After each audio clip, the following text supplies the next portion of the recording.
Welcome back to the Crypto Factor. My name is Paul, and today we have a very special guest, a legend. He told you to buy Bitcoin at $1. He knows the markets. We're going to be talking about success mindset, about Bitcoin. Davinci, man, thank you so much for doing this. Really appreciate it.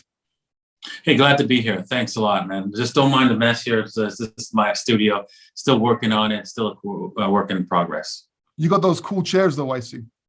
Yes, exactly. It's cool gaming chairs. Yeah, those are cool, man.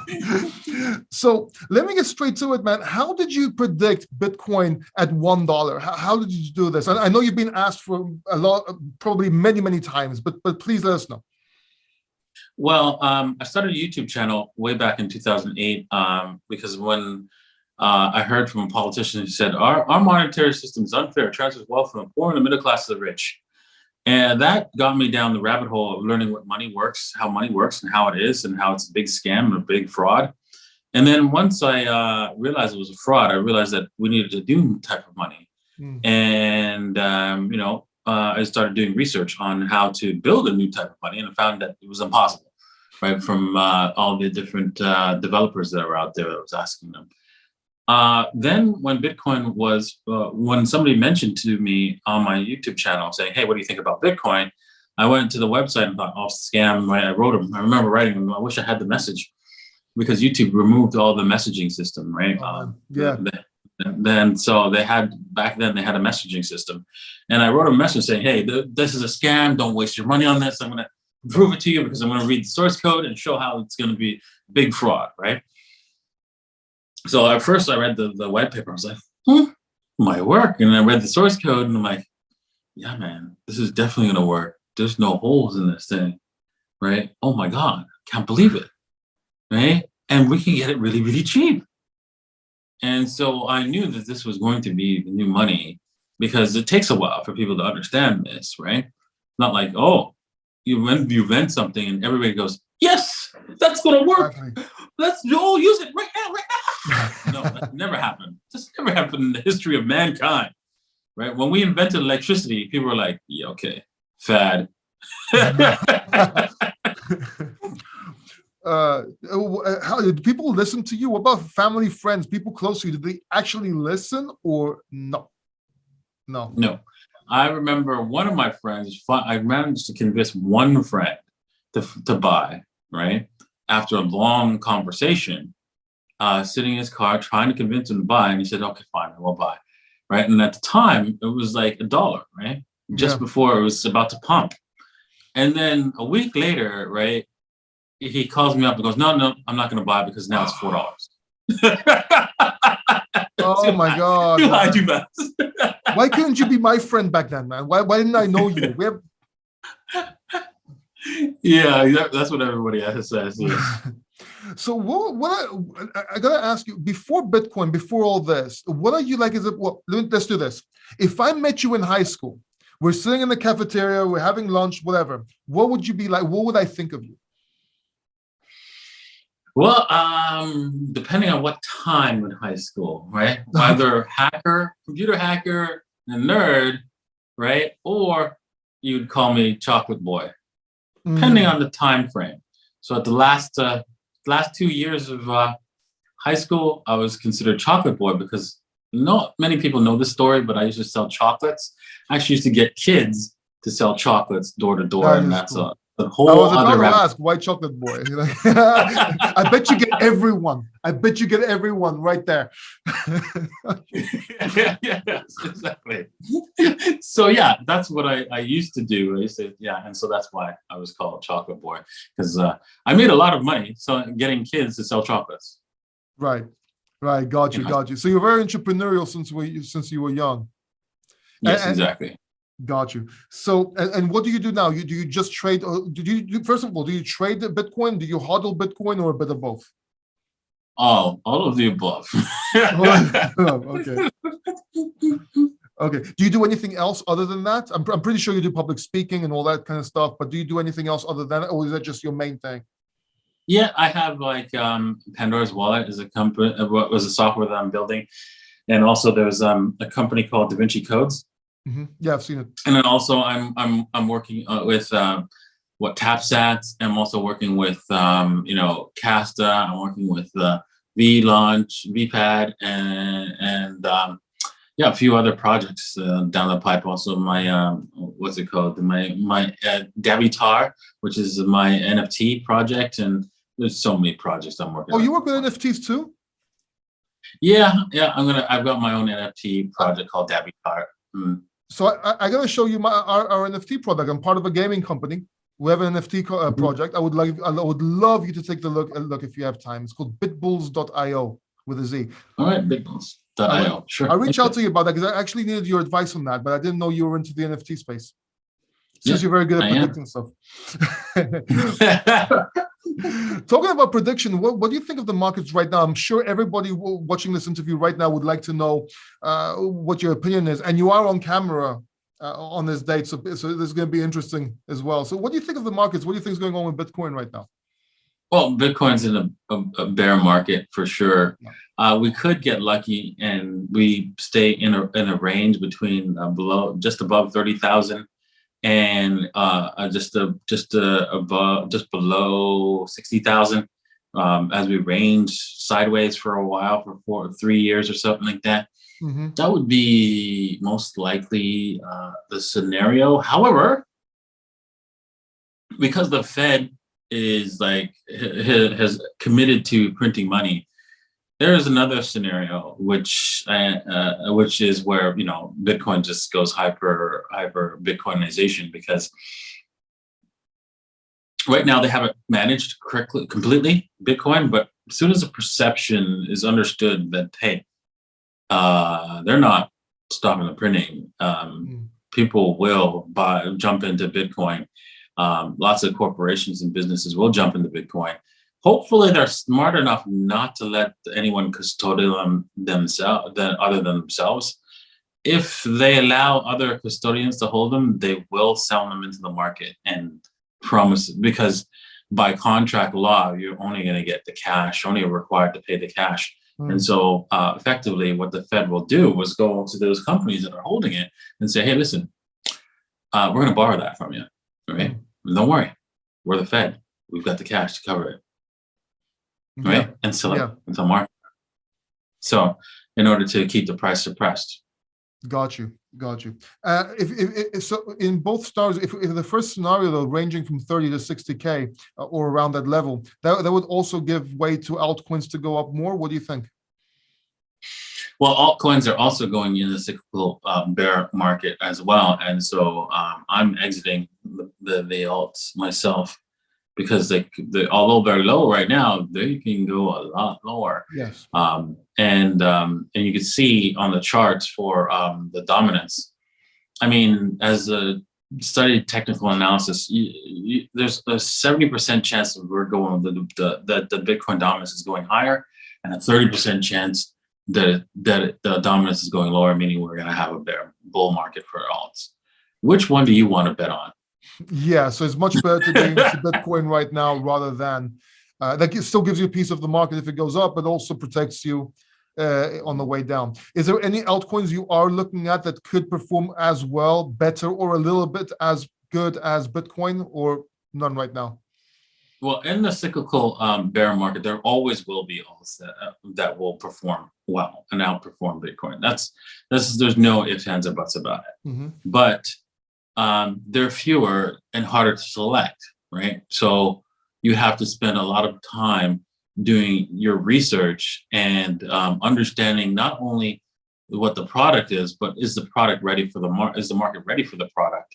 And do they have a great marketing team and that marketing strategy? Mm. You'd have to look at every last aspect of the asset. And so in order to spend that amount of time, you're going to miss the one that's going to do that's going to do well, because you're spending so much time doing the research. Right. Yeah, maybe you can have a research team, and that could help. That would help a lot, but you're going to need a lot of cash for that. And so, most people don't have that access to that. I might do that myself, because I have a lot of access to a lot of people that were willing to do research for me. So maybe I might go ahead and do that, so I can maybe get some gems out to the people. Will you let us know? Will you let the Crypto Factor know? Watching? Yeah, sure. If you subscribe to Davinci J15, YouTube channel, sure, I will let you know. Awesome. All right. So advice for people getting into crypto, whether it's entrepreneurial, whether it's training, 3 pieces of advice you can give people right now. 3 pieces of advice in the crypto space, right, is one, to slowly learn how to remove your crypto off of the exchange, even if it's just to a hot wallet, which some people say is not safe.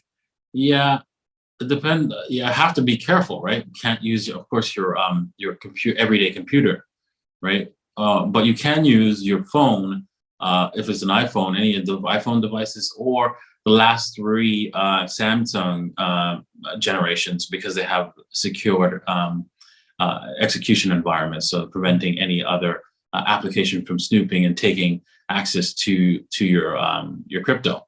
So those are ways to get off the exchange. Do I recommend people go to the hardware wallet? Yeah, if you have hundreds of thousands of dollars, but if you don't, you probably shouldn't bother, and you shouldn't jump straight to it if you haven't moved crypto off of an exchange yet. The reason why is because eventually they're going to come and take those crypto. The government's going to take those crypto from the exchanges and give you cash, right? Because we're at the point where the government is printing money because they don't have any more money coming in, right? So when we get to that point, right, history shows you what exactly is going to happen, right? Every single time, right? Yes. Because again, once the money stops working, where are they going to get the money? Right? They have to take things from the population. Now, then they don't technically take things. They go, here's the cash. Yeah. Which we just printed. It's fresh. I would just smell it. Exactly. I would just buy that off of you. Yeah. Got you. And then they will reprice it, right? They'll hold it and reprice it a lot higher, and then sell it back to the market. Right. Do you have any wallets you can recommend? What on an iPhone and an Android, for example? One for iPhone, one on Android. I'd recommend what's it called? BitPay is one I use, and also another one that is, for example, for Ethereum is MetaMask, right? You can use that, and Exodus as well on your phone. Yeah, there's some that are more complicated, samurai wallets and stuff like that, but those are the ones that I would recommend. And so another thing you should do, right, is learn how the monetary system works. The second you understand the monetary system, you will be able to protect yourself easily and become wealthier over time. If you don't understand the monetary system, I can tell, because I can easily tell if you don't understand the monetary system, if you still have a job. If you're still working at a regular 9 to 5, right? After reading how the money works, you clearly didn't understand it.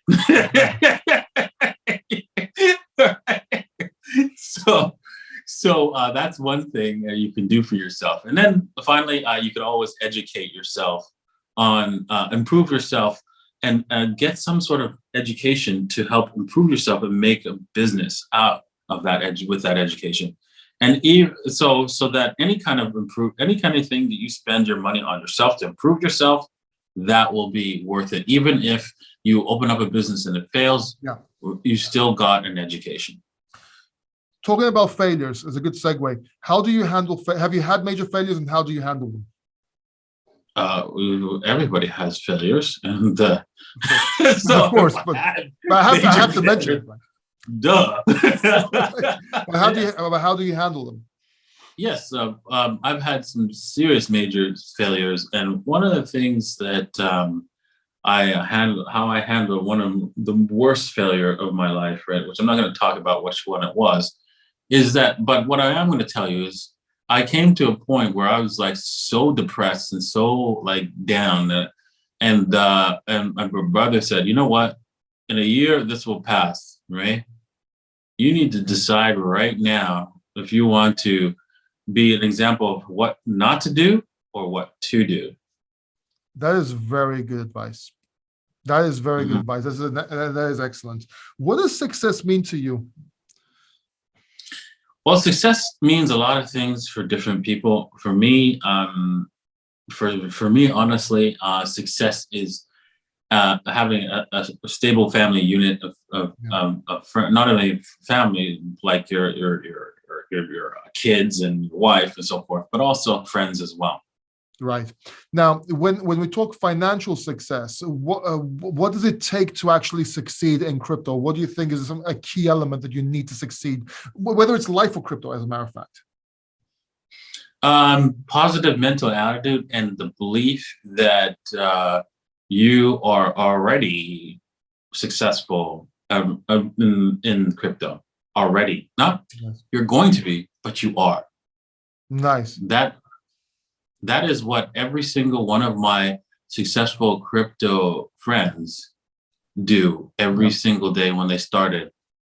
That's a common goal, a commonality between all of them, is that they all believed, no, not that they thought that they were going to be, they are crypto millionaires, even Right. though they weren't. Do you practice affirmations? Yes, I do.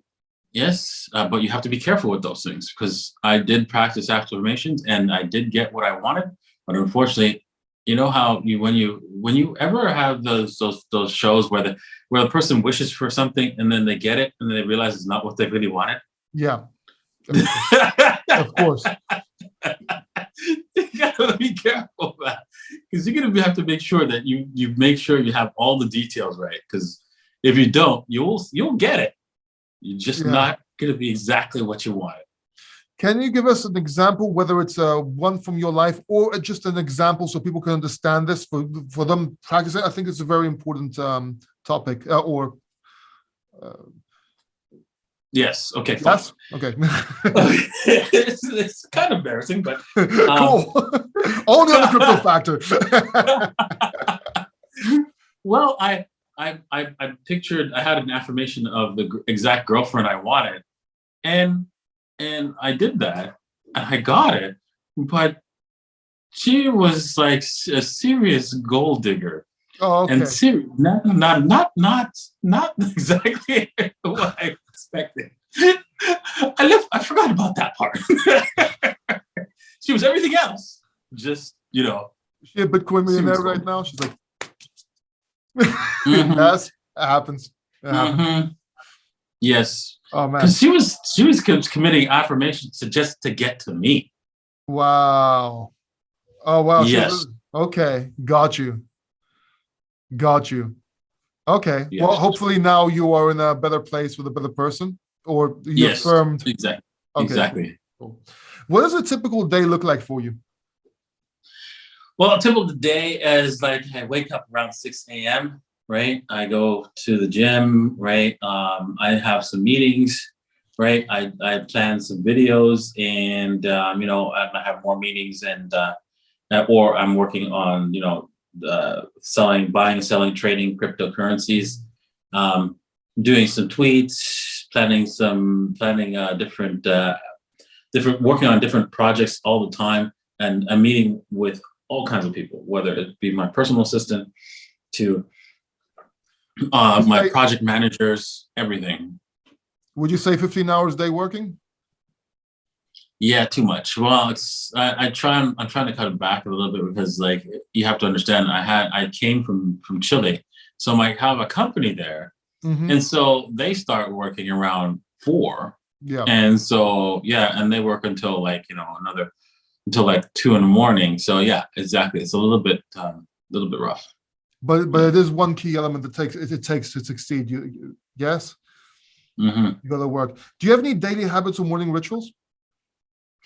Yes. One of the things I do is meditate. I think that's a really important aspect to keep yourself calm and also allow you to get through the day every single day without losing it. Nice. All right, I'm going to give you a couple of more questions because I know you're busy, and maybe we can continue another time as well, and have Mhm. if that's okay with you. Yes. Yeah, no Perfect. problem. So it's proof right here. He just said yes, so he's going to be back on the crypto factor. So there you go. I'm going Yes, to hold you to that. All right. not a problem. So would you advise, this one's a bit of a silly one because we talked about this earlier on, but if there was one crypto or two cryptocurrencies you would advise someone to hold for 5 years from now, would it be worth it? And what would those be? Other than Bitcoin, I guess, which is... Okay. This is the obvious. That's the one I was about to say. Right. I'm not going to let you off that easy. And then there's the next one is Ethereum, of course, right? Ethereum, right? The contract-based application, and of course, then the other one is Binance Coin, right? I mean, Binance Coin. Even if the company were to go away, it was probably the coin will continue to operate just fine. And yeah, those are the two coins I would recommend people holding. Next set of coins might be what's it called? Exchange coins, FTT token, all those exchange coins that are out there. You might want to sift through some of them and decide which ones you want to hold, because some of them will be doing very well in the future. Would you wait for it to go down, or obviously, or would you dollar cost average in for the typical person watching? I would DCA in because we're, no matter what, we're in a cyclical bear market, and we can't really say for sure that when the Fed will lose complete control of the currency and we go into hyperinflation. I think we're close to it because of the store shelves are empty, and this is an indication of price controls. Most likely, it's not price controls in the sense of hey, I'm going to control the price by law, but they did it in the back end, right? So through the commodities exchange. I've noticed that since it worked so well for the gold market, right, that they've been manipulating the gold market, gold and silver market. And if any of your audience says, no, they're not doing that, that's already been proven, right? There's lots of evidence out there. If you wanted to Google it, I remember there's days when people would laugh at me and say, when I would point out that the manipulation and show it in the commodities exchange, and they'd be like, no, it's not. And all those articles are gone, right? Now that it's been proven. They're all the articles saying that that's not true. They've disappeared out of the internet. Mysteriously. Conspiracies, man. So don't tell me that since that works so well for gold and it's still going on in gold and silver, right? It's just that they haven't done that with the rest of the commodities. Right. Just saying. Class looks. Right. Now, of course, there's limits to how much they can push, right? But they know that. But there will be, like, for example, a grain producer some grain producers can't make that accept the price for their grain, whilst others can, right? Because they can produce more, right? And so so many grain producers shut down because they can't produce enough, and there's enough grain for everybody to go around. So this is how price controls end up cascading down the line. And so if they continue down this road, and they're talking about actual price controls through government decree. Once they go there, right, it's straight down the hill for everything, right? We're spiraling the drain down. Makes sense. Okay, and what's one question people should, or you wish they asked you but they never do? One question that they wished, I wish. Okay, there's lots of questions that so people ask me the same one over time, like which cryptocurrency to buy. Right. And like, whenever they ask me that, I'm like, nobody asked me that. Yeah.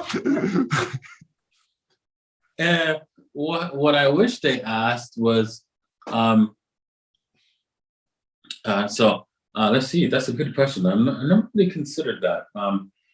What I wish they asked is, what will Bitcoin? Oh, yes, this is the question. What would happen when energy is free? Ooh. right? Because energy is everywhere. Energy exists. Like, for example, when people say, "Oh, we're wasting energy with Bitcoin," pretend I'm God and I'm like looking at the sun, the solar system, your solar system. I'm like, God damn, look at look at the sun. It's producing a lot of energy just to warm up that third rock from the sun. That's a waste of energy. You should turn that off. We kind of protest about that, right? Okay, yes. If we could. Right? So, but the sun wastes a lot of energy. Yeah. A lot. Only a fraction of it goes to heat our planet, right? Okay. So people don't tell me about how we're wasting energy with Bitcoin. What happens? The real question is, what happens when energy is free? Because energy is so plentiful. It's not funny. True. It's just energy. Even the term energy, what does it mean? Because people don't even know what it means. The ability to convert the potential to convert it into another way and another form so that you can use it. Right. So the potential to convert something to a form to use. Right. That's what energy is. Right. So, right now we try to convert the sun to electricity, right? That's what we do. Right? That's the cheapest form that we try to come up with, right? So what happens when we come up with a form that says, okay, well, wow, we're getting neutrinos or everything, any other thing that comes to, because there's a lot of moving parts, a lot of moving things coming to our planet, right? That we use and convert. We just don't know how. Yeah. Or we know we haven't done it yet. I'm pretty sure they know behind closed doors. Exactly. So what happens when somebody comes up with a doohickey that's all the energy is like plentiful and free as much as you want to Bitcoin, right? And money, right? Because that's where the cost comes from. True.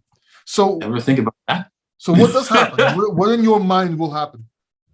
Other than Bitcoin, well, we're gonna have to wait for another episode for that. Ah, no, come on, man. You got me. You got me now.